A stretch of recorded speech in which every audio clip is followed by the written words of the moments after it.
Hello and welcome back to the Pondering Papaya podcast.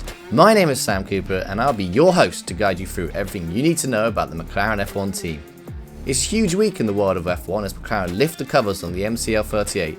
Joining me to discuss all that is F1 content creator and head of content at Quadrant, Matt Ams, as well as Formula Nerds editor Sam Coop. So without further ado, let's get into it.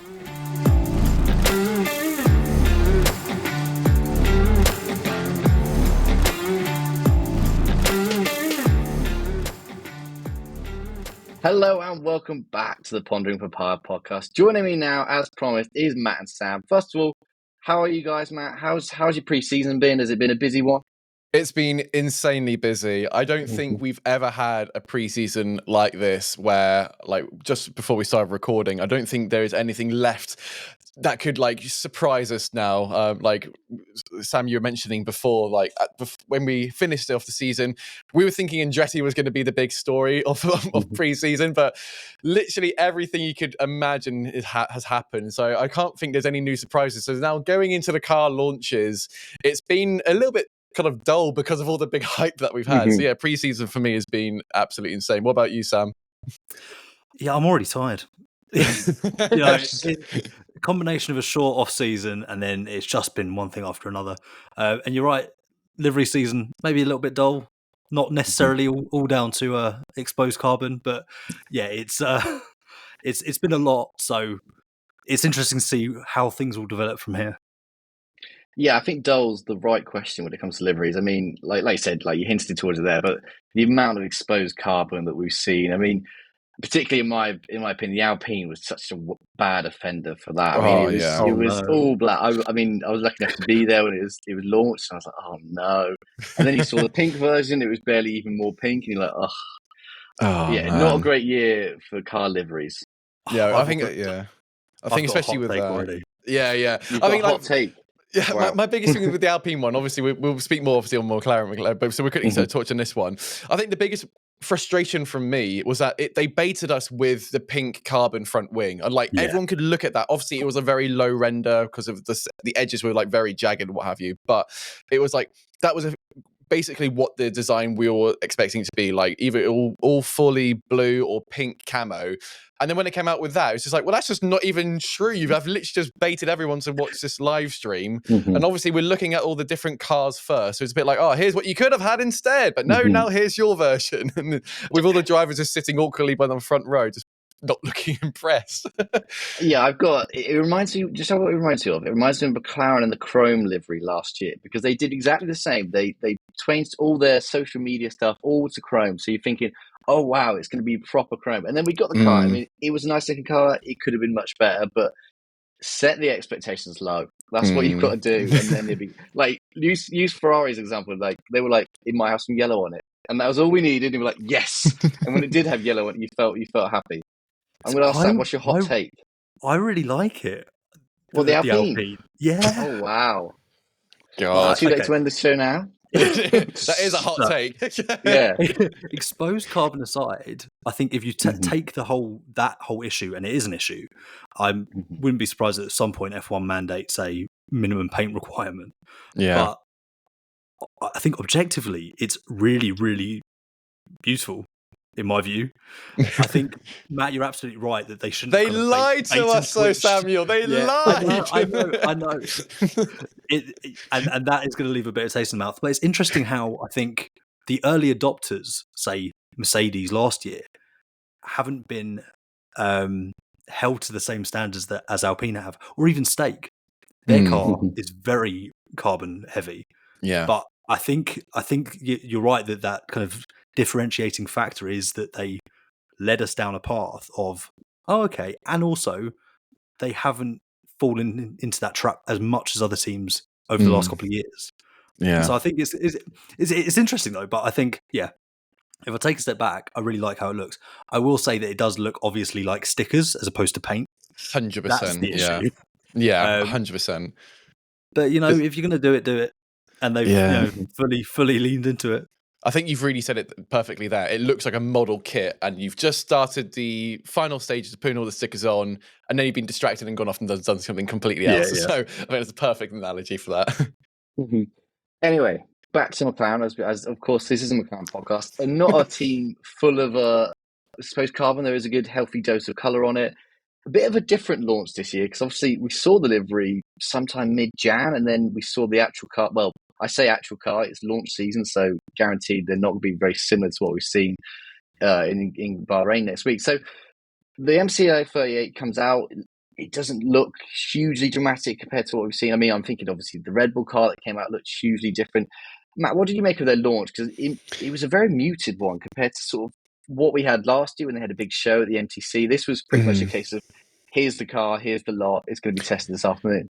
Yeah, I feel like they just really staggered all the launches they actually had. So, because what's weird about it, because normally you expect to see the teams who are towards the back of the grid do their launches first, get the most press out of it. And then the first case we normally see is with a Haas team. They're normally ones to put up their renders because they literally don't have the finances to do anything else. So therefore, they want to be the first team out there. But it was actually kind of McLaren, I think, who beat them to the punch with it. And it was really early on.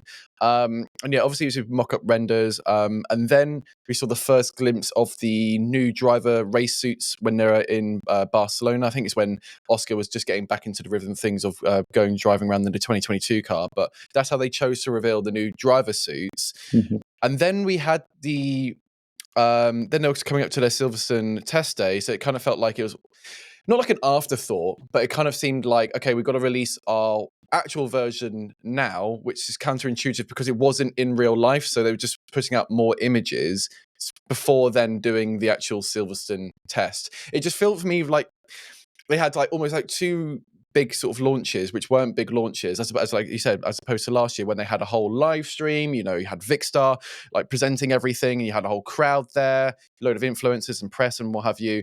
Whereas I feel like the common theme, apart from the bigger teams this year, is very much being just quickly announce it, just no fluff, just get into what everyone's kind of here is to see the car. And yeah, and also that's one thing that did annoy me in the actual first launch film for it, because they were obviously showing off that they've got a brand new wind tunnel. It's now up and operational in Woking, which that in itself has been in the works with the local not local government, the county council there, because it's obviously using energy and stuff so much. So it's been a huge project for them to actually work it. So I love the inclusion of that in the film. But then it kind of teased us because then it had the normal carbon fiber car in it. Then it went to all papaya orange, which is a classic old school McLaren when even back when Fernando was driving it. And for a brief moment, all of us were like, oh, they're bringing it back. And then it changed, and you were like, no. I mean, I do like the livery, but yeah, I don't know what you guys felt about it. I just felt like the releases this year just didn't feel as impactful. Yeah, what do you reckon, Sam? Do you reckon there's an ulterior motive behind it, or are we reading too much into the muted sort of way of releasing something? I don't know. It's certainly an interesting PR strategy, because obviously back in January, all of a sudden they released the livery around the same time as that whole kind of whatever it takes. Have you ever been counted out before you've even begun video? And Sam, I know you have some views on that. I forgot about that. Yeah, exactly. It was like, you know what, we're gonna get in first. We're gonna run the table from a PR perspective. We are gonna own the news cycle for 2 weeks until the next car is revealed. And that is realistically, most people care probably more about the livery than they do all the little technical details, especially in an era of renders and very clever lighting, so you can't see all the kind of details and the specifics of the car at launch. And I think that was very clever, and it almost was like they were trying to bake in this kind of fatigue that by the time that it got to the actual launch and there were press there and Stella and the drivers had to talk, that people were kind of a little bit like, oh, I'm done with the McLaren. They also got incredibly fortunate that they were launching on the same day as the Mercedes, and obviously everyone was like, oh, Mercedes, what are they going to say? How long will it be before they address Lewis and Ferrari? So I think they got lucky in some ways there, but it almost feels like they wanted to ramp it up and then kind of really fall into the background as the season's beginning, almost to subvert expectations almost. So I mean, it's certainly a departure. Yeah, that's definitely a fair point. I mean, like you said, I think going into the end of last season, I think a lot of people, and I was one of these, would say that they were the second best team on the grid. They were constantly challenging Red Bull. So you're right. It could be entirely we want to sort of set expectations low and not have people think we're going to be flying out the traps. I mean, even comparing to Mercedes, like you said, they both launched on the same day. They both had short runs in Silverstone. And if you compare the images we saw of the W15 to the MCL38, like there's so many more clips and images of that going around. Like you've seen so much more of that car. And maybe, yes, of course, that might be to do with the fact that Mercedes need to show they've changed something because they've had sort of quite a few bad years. They promised these big design changes. But yeah, obviously launch season in itself is quite a weird thing because, like you said, there's a lot of rendered images, and I think even the McLaren ones we saw, they've been rendered different angles, look different ways. I mean, Matt, how similar do you think this car we saw go around Silverstone, how similar is that going to be to pre-season testing and then the first race itself? Oh, I think it's going to be completely different. I think like obviously with like McLaren and Mercedes, I mean, the main reason why they kind of launched in the same day, ultimately it's just because it's the first time they were going to hit the track at Silverstone. You're going to have people nearby who are going to be taking photos and stuff. I mean, now we've got like the lovely Hilton Hotel right next to the circuit, like literally on it. You can hire out a balcony, have a camera there, and you can get the perfect shots if you wanted to see everything. So I feel like maybe even like hopefully in the future there's like a when they're talking about the budget caps, maybe they can like exclude that for when you're doing your test days. There isn't a budget because obviously they're sharing a track because to hire Silverstone for the day is obviously very expensive, but then you have these issues of where they're launching on the same days. But I think the car is going to be a lot different to what we see in Bahrain. I think they'll obviously for the first day will probably run the same setup that they tried to do in Silverstone, but obviously it was a complete washout. I mean, why people want to try and do like testing at this time of the year at Silverstone? Of course, it's just not going to be practical in any way because you're not going to learn about any new improvements or anything. It's just literally to get video footage and like with like onboard cameras and stuff. But yeah, I reckon like they'll have like a good 2 different genesises of the car to utilize obviously both Lando and Oscar to like see, okay, here's what we currently worked on at the moment, and now here's the version 2 based off what we're looking at the other teams and what they've shown out. I mean, obviously Mercedes and Red Bull have done a few different tweaks, especially with their side pod. It looks like Mercedes have now brought in the side pod, whereas Red Bull have done more of a vertical one. And so in between this time now, I'm pretty sure we'll see like here's what we've copied version, but here's our original Genesis potentially. Yeah, you're right. It's very much a show and tell portion of the year where teams don't want to show too much because they're aware that things can be copied very quickly. I think one of the interesting things that Andrea Stella said was compare this to last year where they went into the season massively behind schedule. I think Lando Norris was very downbeat on sort of what early season chances were. We saw that. I mean, how terrible were they in Bahrain last year? This year, he said whenever that press conference was that it's going to be on time. Like, yes, there might be some development projects that take a little bit longer, but the car's going to hit the track running. Sam, how important do you think that is going to be to McLaren achieving their objectives for this year? I think it's central to it. I think last year, and I really admired the way they came out last year and didn't try and kind of beat around the bush. They're like, look, we missed the mark and it's going to take some time to catch up. This year, there are some subtle differences when Andrea Stella says that not all the areas we want to address have been addressed yet. It's very much we are on the right path. We are seeing that we're not seeing the diminishing returns that we did with previous concepts. So there is a lot of length left in this. So I think it's absolutely critical that they are in that place because they are building from where they were at the end of last year as opposed to this time 12 months ago. They were unwinding mistakes that were made months before that and then having to redevelop through that. So yeah, they're from an entirely different place and there's no reason why they're not fighting immediately with the likes of Ferrari and Mercedes. Mm-hmm. And in terms of what sort of the car looks like, I mean, we all sort of agreed before the podcast started recording, we're not hugely technical people. So don't come to us expecting in-depth aero analysis or whatever. But in general, like we've sort of seen a lot of the cars begin to look a lot, I'm going to say a lot like Red Bull, but obviously not this year's Red Bull. Like there's definitely been a convergence. Would you agree, Matt, of sort of common designs that we're going to see across the grid? Yeah, I think so. I think most of the biggest changes we've seen with all the car launches this year has been the side pods and like there's been a lot of talk about the underbite and overbite, which is obviously the where the air intake comes in. If it's got more of a swoop going into the engine cover, or if it's more like just hoping the natural airflow will work on that. But then we've seen like Red Bull came out with like, it's got shoulders now. That's a thing that cars have. It's like just to help with airflow. And then we've seen the radical design with Mercedes' front wing, which normally when you see, so for those who don't know, with the front wing, effectively in the rule book, you need to have at least sort of 3 sort of steps in your front wing. And Mercedes have seemed to are experimenting to skirt around that rule by having one of their top sort of steps being ultra thin. So technically it's still there. But I always see that as kind of like, if they know the package isn't that good, what's a really radical change that we can try to do to perform with it? With that being like last year, without running side pods again, didn't work in their favor. So they're now going to this one and now brought back side pods. And it seems with McLaren, it seems like, yeah, they are doing it more.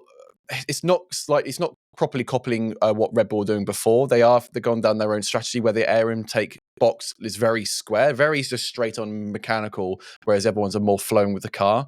But then again, like I'm really curious to see, like when we do go to Bahrain, is it going to be the exact same? And we can sort of touch on this as well. There's obviously been some news about like Photoshop magic and like hiding the floor, making it look with generative AI, making it look much more simplified.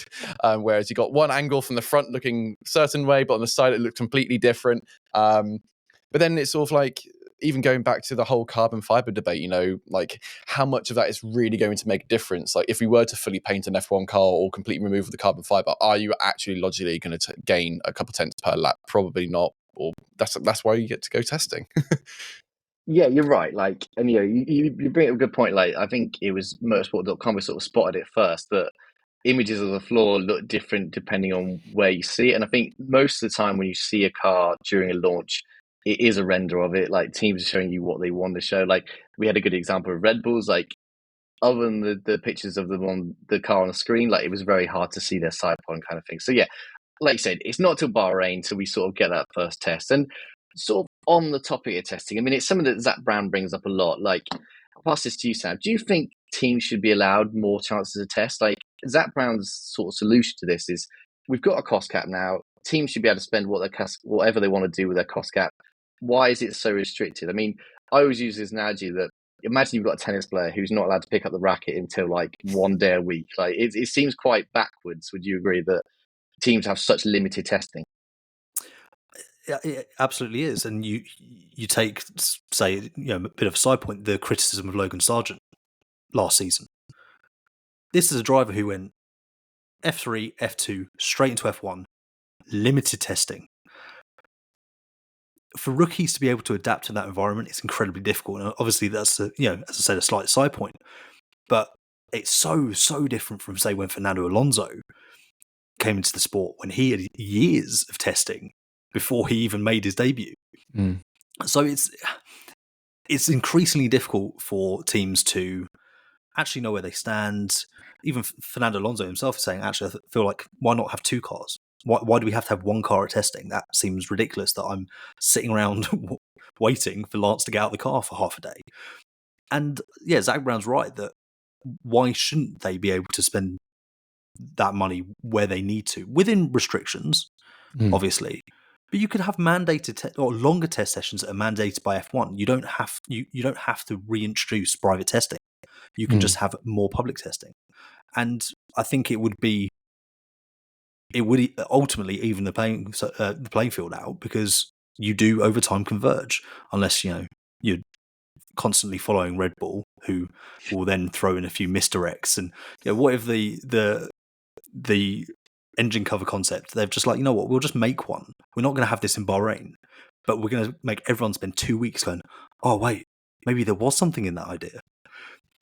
So yeah, I think it gives the teams more opportunity to learn more and therefore converge, which is ultimately key in a cost cap era when you have limited scope to catch up. Yes, Red Bull do love a sandbag. I mean, Matt, so why do you think F1/FIA, why do you think they have limited testing so much? Is it, I mean, this is something that gets thrown at the sport a bit, like they're trying to create that manufactured, I don't know, like drama and sort of make it a bit harder to produce a perfect race weekend. Do you think that's a possible reason behind this?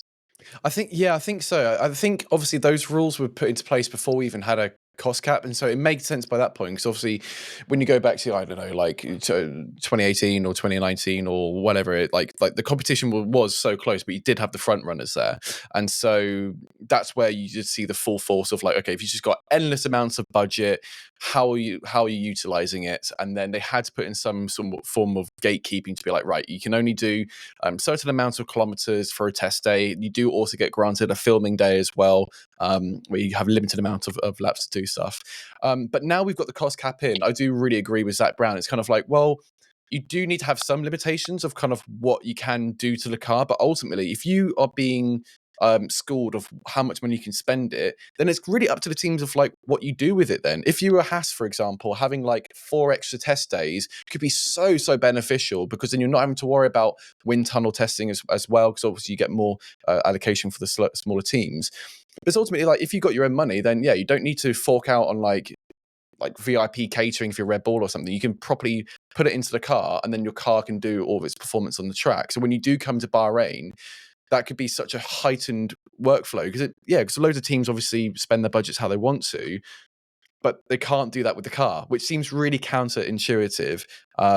So yeah, if we are having a cost cap, then yeah, I feel like you do need to let up some of the regulations, even like I say, potentially with the car, you know, like if you're putting all the finances into building a really powerful machine, then yeah, let them have it basically.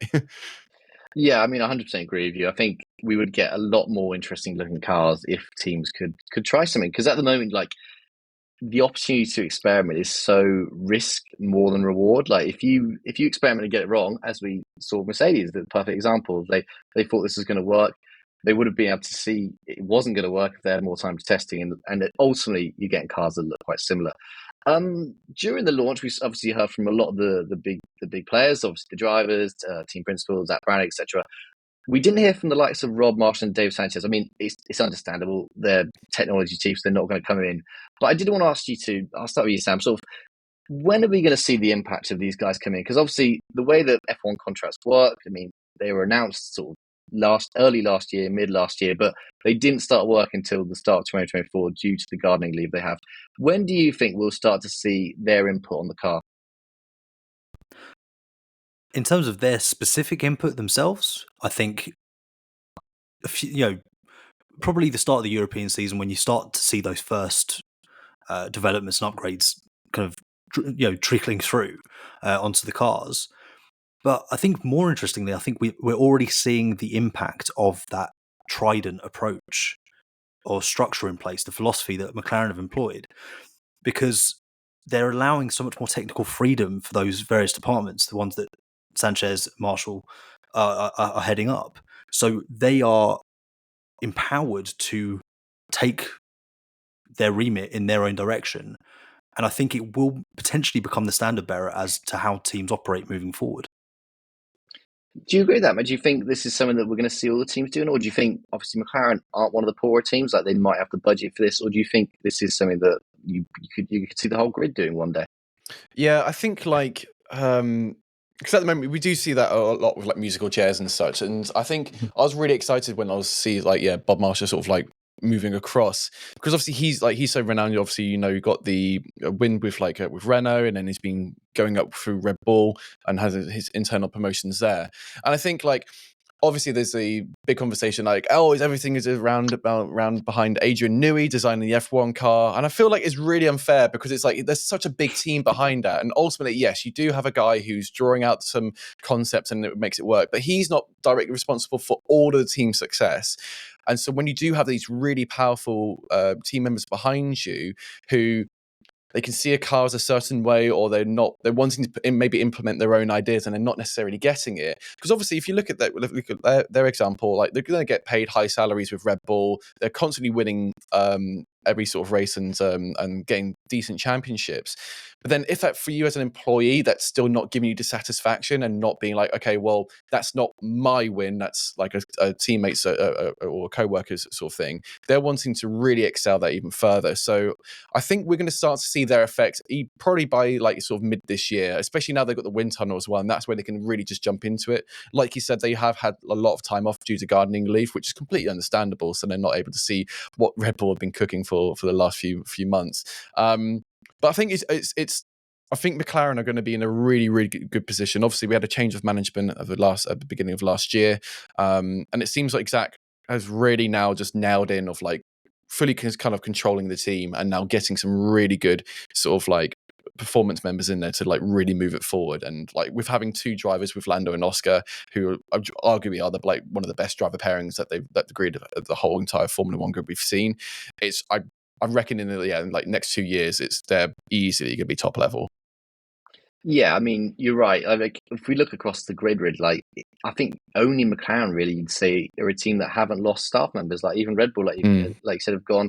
Mercedes have had a bit of an exodus last year, and even someone like Laurent Mekies, who's left Ferrari, like you said, to sort of have his own success at another team. Like if we move on to the drivers a little bit, I mean, you brought them up there. Like obviously, this car launch, we sort of know the drivers already. Like they don't need to be launched. Both going to their second. Piastri going to his second season. Sam, if we can talk about him for a little bit, like what do you think is like a realistic expectation for him this year? Is he ready to fight Lando, or is it still another learning year, you reckon? I think he is ready to fight Lando. Maybe not consistently week in, week out, but certainly at points. I think he needs to look at it as a learning year.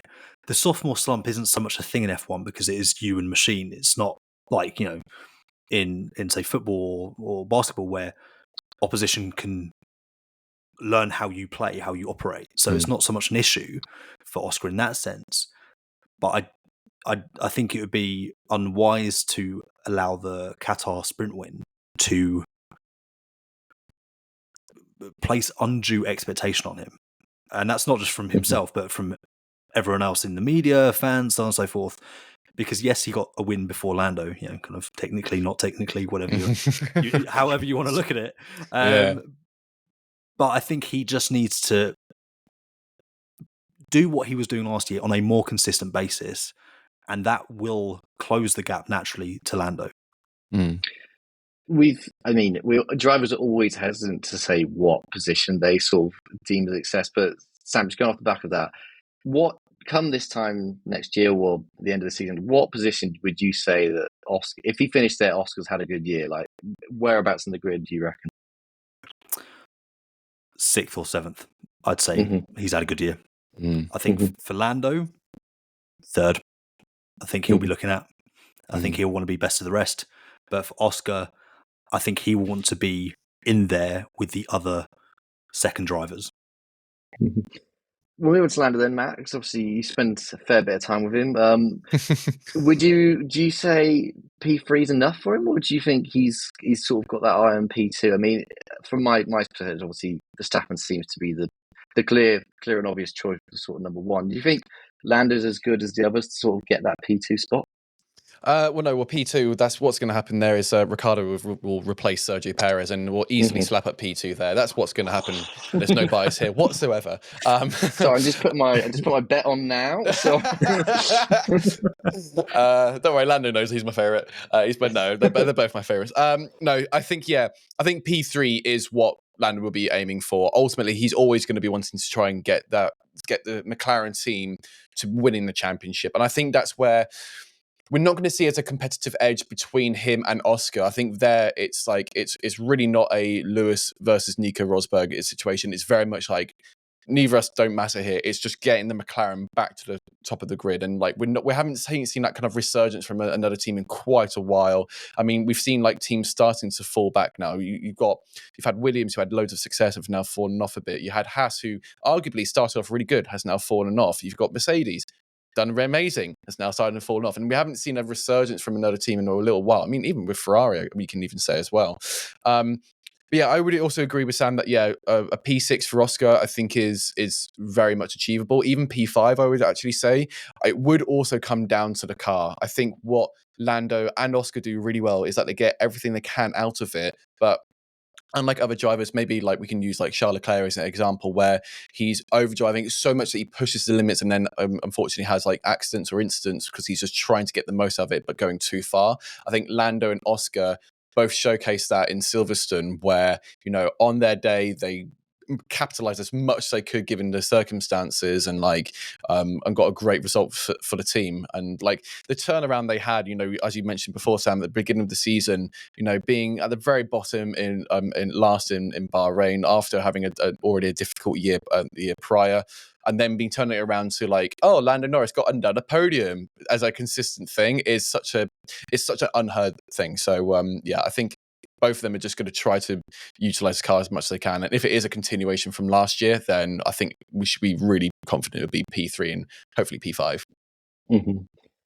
Moving on to sort of the team as a whole, really. I was going to bring this up later, but we can chat about it now. I think we're all pretty much agreed, or don't want to agree maybe, but I think we all secretly agree. Red Bull, obviously, clear favourite for P1. I mean, unless this car is an absolute nightmare, and then we'll see. But presuming the Red Bull sort of go to the P1 again, who are you backing as sort of that P2 spot? I mean, obviously, we've had all the launches now. We've had a very different design from Mercedes. We've had Ferrari look quite good as well. And then obviously, I think you sort of throw McLaren in that bunch as well. Sam, for you, who are you sort of backing for that P2 spot? I know it's early. I appreciate we've had very minimal laps. I'm sort of putting you on the spot right now, but that's what you're here for. That's why you're here for these hot takes. I would like to see it being McLaren. I think it could well be McLaren. I think they would say that that's not what they're aiming for. I think that's maybe they obviously playing the PR game there. But there is a really great opportunity for them this year to capitalise on a Carlos Sainz that is leaving Ferrari and a team that's gearing up for Lewis Hamilton. And then on the other hand, you've got a Mercedes who are losing Lewis Hamilton, which will undoubtedly unsettle the team. Internally, they'll be looking, going, do we need to go into a bit of a rebuild? Do we need a couple of years where we're consolidating on various other factors and not necessarily fighting as up at the front as we have done over the last decade? So that, I think, gives an opportunity for McLaren to kind of nestle in there with the consistency and the stability that they have from last year to this year. So yeah, I think P2 is well within their reach, and I think there's no real reason why they can't get P2. I mean, yeah, he brings up a good point, doesn't Matt? Like, if you look around the grid, I mean, obviously, you've got Ferrari's got a driver going out, you've got Mercedes got a driver going out. I mean, it's not a situation we're unfamiliar with. Like, we've even had a McLaren, of course, when Sainz went to Ferrari. But in that case, there was a lot of goodwill behind it, wasn't there? Do you think the fact that Sainz has essentially been shown the door, a very unceremonious exit, like the press release didn't even mention him, even in the press, the media stuff he did this week, it was very much, you get in one question, that's it, we're not talking about it kind of thing. Is that going to be enough to disrupt, I mean, potentially both teams, both Mercedes and Ferrari? I feel like the way Carlos Sainz is going to be leaving is that classic like Homer Simpson clip of him going through the grass and he's got middle fingers both smiling and what have you. I think he's going to be like, no, I'm the better driver. Here's what I've got. I mean, like last season, obviously quickly just comparing him to like Leclerc, he was like more consistent, and I would argue to say he was a better driver. And so to have this news come out, I think he's going to show his worth more than he did like last season. And I mean, we always have this big promise, because we're all secretly also F1 Ferrari fans as well, that we all hope that we can see the return of the Ferrari. We've seen a bit of a different change with the car in terms of like we were talking about before with the side pods, but I mean, until we see like the first race, we're not going to be too sure how competitive it's going to actually be. I don't reckon I think P3 I think it's going to just be between Mercedes and Ferrari to see who's going to get P3 in the championship. I think P2 is very secure for McLaren if like they have no reliability issues and there's hopefully no in-team fighting, but I can't see that happening at all. Yeah, I think it's a lot of us trusting and willing that these teams are hopefully going to do well again, but we haven't seen anything, I would say, that is like, it's like they found a new discovery that's going to push them straight up to the top of the field. I mean, like if Red Bull are dramatically changing how their engine covers are looking and their air intakes, but everyone else is now just adapted to almost what they were doing last season, it kind of seems like most teams are still on the back foot, whereas Red Bull have absolutely sold it for going forward. Yeah, you're right. I mean, it does seem like they're sort of decorating the icing while everyone's sort of still making the cake. And again, good point about Ferrari, because obviously this is the same week where we've had that video come out. Obviously, Matt, I saw your edit. I mean, that was obviously taken on the chin by the Ferrari team, sort of putting out their own version. But I will no longer bother you with speculation. Like, let's talk about some stuff that we're not waiting to see the cars on track. I mean, Zach Brown gave an interview to Sky Sports when they were at the Silverstone test. I mean, Zach Brown's obviously a guy who's very happy to sort of speak his mind and bring up opinions. This isn't a new opinion that we've heard before. He was particularly talking about A and B teams, and obviously he didn't mention them, but there's only one company that has two teams on the grid. Obviously, that's Red Bull with, I mean, it's going to be hard to describe them this year, isn't it? Red Bull and then the RBs, I think everyone's sort of decided on. The second team, the Italy-based team, as we'll call them. Like, he's very much of the mind that it's not fair in a sporting sense to have two teams. And I mean, just some of the context, obviously, like they were bought out at the same time. They took over Minardi. Like they've been on the grid for years, but now it's sort of becoming under the spotlight a bit more now that other entities can't really get on the grid. I mean, Sam, do you think he's got a point? Do you think, I mean, also what can the FIA do about this? Because at the end of the day, like, it's a privately owned company. It's going to be very hard for someone like the FIA to say that has to win. I think he absolutely has a point. I think it's long been an issue. It's not just isolated to Red Bull and RB. Haas still operate partly out of Maranello. So there are teams up and down the grid that have closer relationships to other teams than they perhaps should. It's very difficult for F1 to police that, as we know.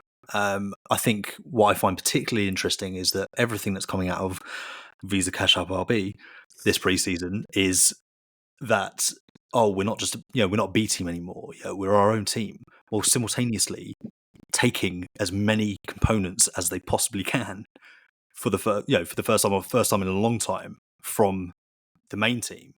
So that's a real contradiction there. Like, what are you? Like, are you their second team or are you independent? Because if you're independent, you wouldn't be taking all those components. So it is a problem. I think the fact that the contracts are held centrally for the drivers as well. I mean, Matt, you've already touched upon a potential mid-season replacement, but we've seen time and time again from Red Bull. That in itself, no other team has the ability to operate in that way, or at least do so without a cost. So there is an unfair advantage. Zach Brown is absolutely right. F1, and I don't know what the solution is, but F1 would need to find some innovative ways of dealing with that problem before it gets out of hand. Yeah, I would definitely say as well, like when they first acquired Minardi back then, it wasn't. I think what's the issues happen is because they purchased it back then and then try to establish it as its own team, and then since then the finances and the actual revenue that's coming from the teams has just grown so bigger. It's now grown into this problem rather than it from the get-go being, this is straight away our B second team. But it was a good scapegoat and not revenue source, but like program to put all of their drivers that they have signed to have some form of good path to go into, and like you do kind of have some other sort of, like, the only other example of a sort of sister team that we have is that with Haas with Ferrari. But I mean, like, straight away, if they're already saying that like the car is not going to be formed that good, it doesn't mean that the parts they've got from Ferrari are going to help them out in any way.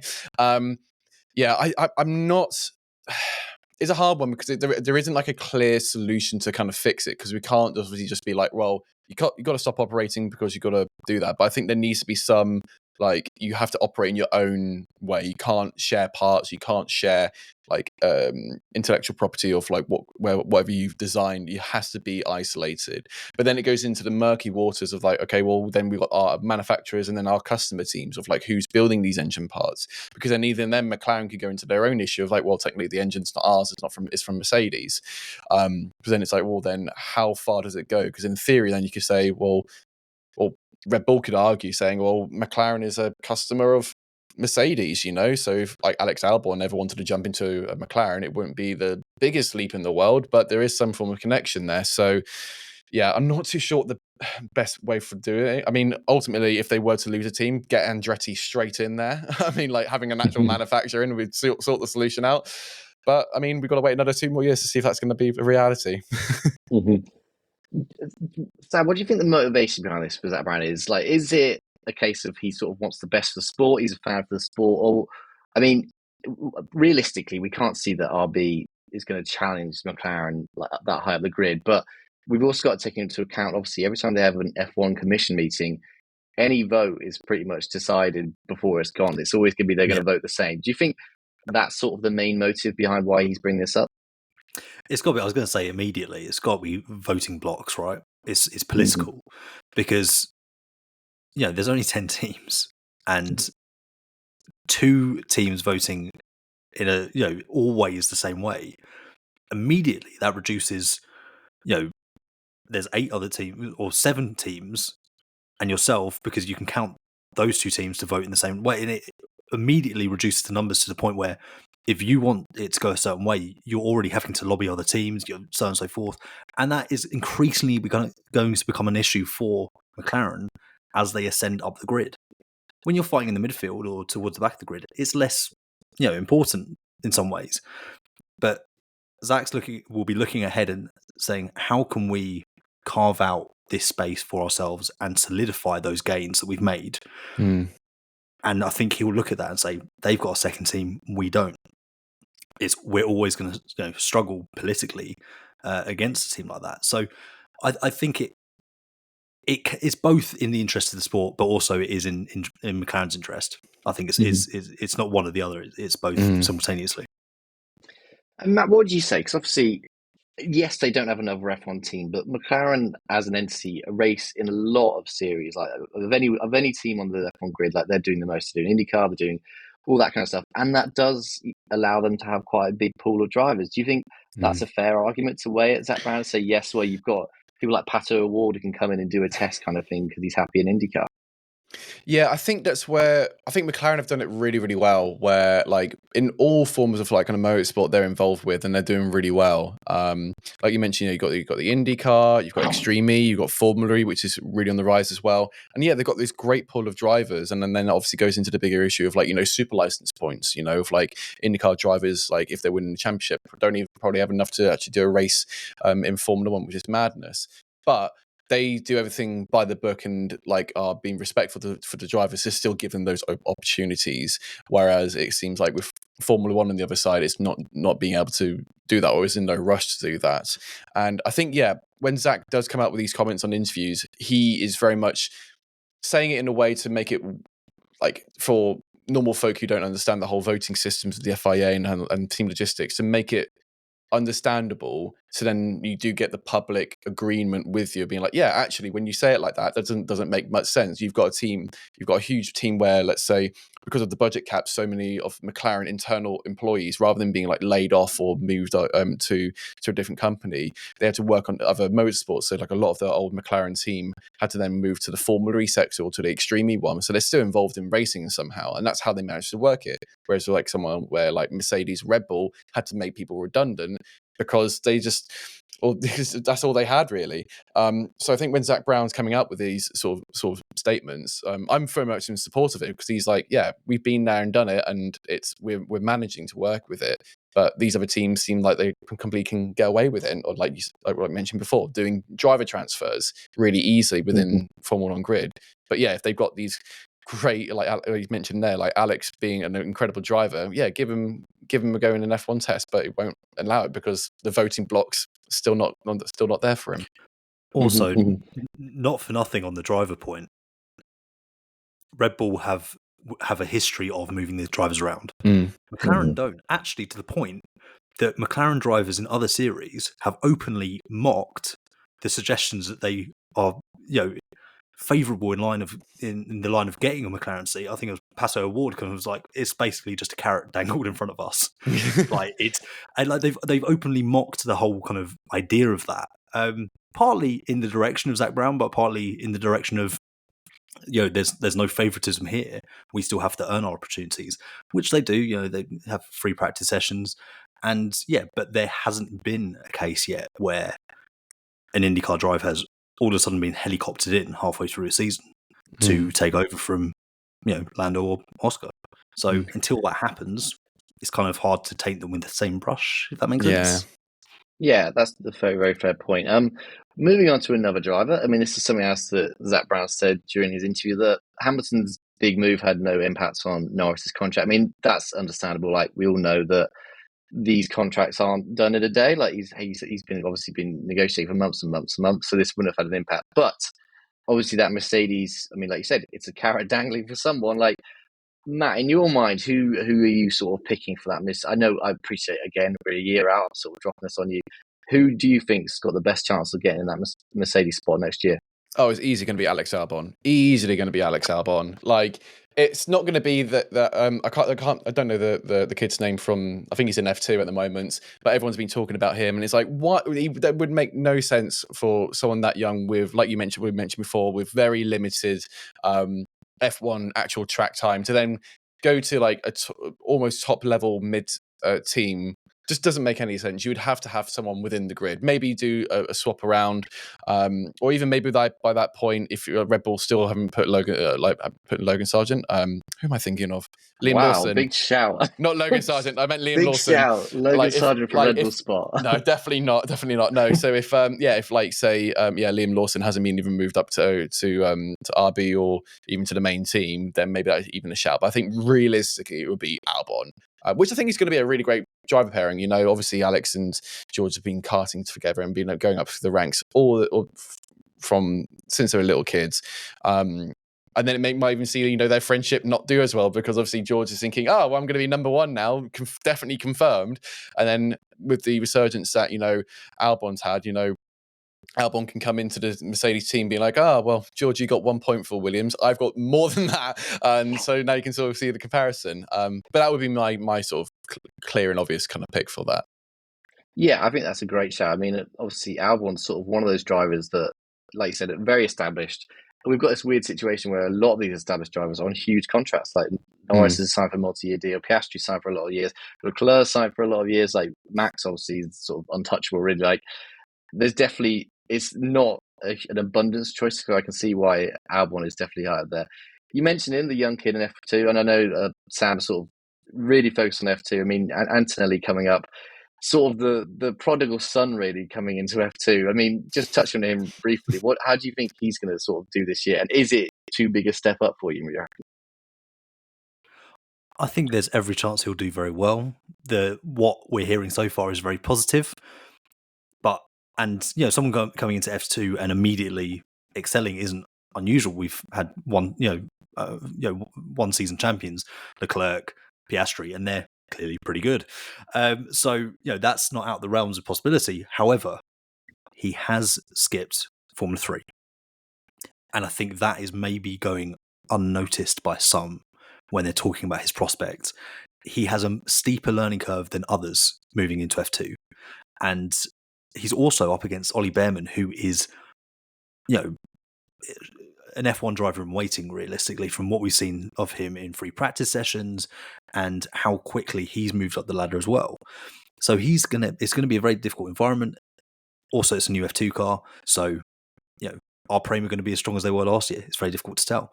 But moving back onto the kind of Mercedes point of it all, I think they hold the keys to the whole driver market now. I think they can actually cause a bit of a bottleneck or a stagnation, because if they do want to assess Antonelli, they're going to want 4, 5, 6 rounds of the F2 season, which is going to take you well into the summer. So that could slow down the whole market from this point. Also, I'm very keen on Albon as well. Absolutely with you, Matt. But I think the outlier here is potentially Fernando Alonso. Does he fancy himself? Oh my God, that would be so good. That would be so good. It'd be amazing. But he's been very clever in interviews in the last few weeks of being like, no, I'm committed to the Aston Martin project. But I am the only world champion who hasn't got a contract for next year. He knows how high his stock is. He's well aware that he is the best option out there, realistically. And he's continuing to defy time. So I can't see why they wouldn't at least have a conversation about it. Yeah, but he likes to stir the pot, though. I mean, like, we got to remember, at some point last year, we were all convinced he was dating Taylor Swift, and that wasn't true, was it? But no, I think that's a really good shout. Though. You watch when Fernando Alonso lines up at tight end for the Kansas City Chiefs next year. So I think you mean Alpine co-owner. Please, that's his primary job role. Have some respect. Anyway, silly season. I'm sure. What about you, Sam? Who do you think? Who do you think? Obviously, I've said Albon and other Samuel said. Yeah. I said, what's yours, man? Yeah, I'm honestly, I wrote an article sort of when it first came out, like listing the prospects, and I think it's impossibly hard. I mean, Albon is a good choice, but I mean, I'm going to choose Chaos. I think Alonso goes there. I could Oh, easily see it. nice. Like, yeah, easy see him go for a quick move. Provided, like, I mean, it's going to be very dependent. I mean, like you said, they're going to be waiting to see how Anthony does, but at the same time, Alonso's going to be waiting to see how Mercedes does. Like, that car, he wants to see is at least as quick as the Aston. And if it's not, there's no reason he's going to leave. But right now, if I had to put money on it, yeah, I'd put Alonso in there. I mean, Go, I would go love for to a bit of see that. chaos. Yeah, you see Alonso go to Mercedes, you then see maybe Bottas move to Aston Martin, and then I you reckon see. Skoda. So, I reckon that's convenient for the Honda thing. Honda I link, think that yeah. could work out quite well. Yeah, I just feel like I feel like the Honda thing. I feel like it's. I understand it. I get the link, but I just don't think his performance is. I mean, like he did okay, but there was still so many cracks in his pressure from last year. That's fair. So I would very much see, like, if let's say that the Stake F1 team / Kick Sauber, it doesn't perform that well this year. I could see then Bottas potentially moving across and then having Théo Pourchaire come in and finally get like the seat that he rightfully I feel like deserves. Bless him. He's been on the wings. He needs to, or Felipe Drogovic. Like, they need to give him a chance in. We haven't had a new F2 driver in for a while. That's a very good point. I'm aware we're running quite long, so I'm going to ask them one word and one word only. Where is Carlos Sainz going to be next year? I'm going to start with you, Sam. Steak. What about you, Matt? Kick. There you go. Good branding. They're going to love that. Absolutely love that. Yeah, I think that's about all we got time for, really. Like, yeah, thanks again to both of you for joining me. I mean, it's been a fascinating week in the world of F1. As you can imagine, we're not going to touch the Christian Horner stuff of a barge pole, so just enjoy the stuff that we've seen so far. And yeah, thanks again to you two for both joining. Thanks so much for having us, man. Yeah, thoroughly enjoyed it.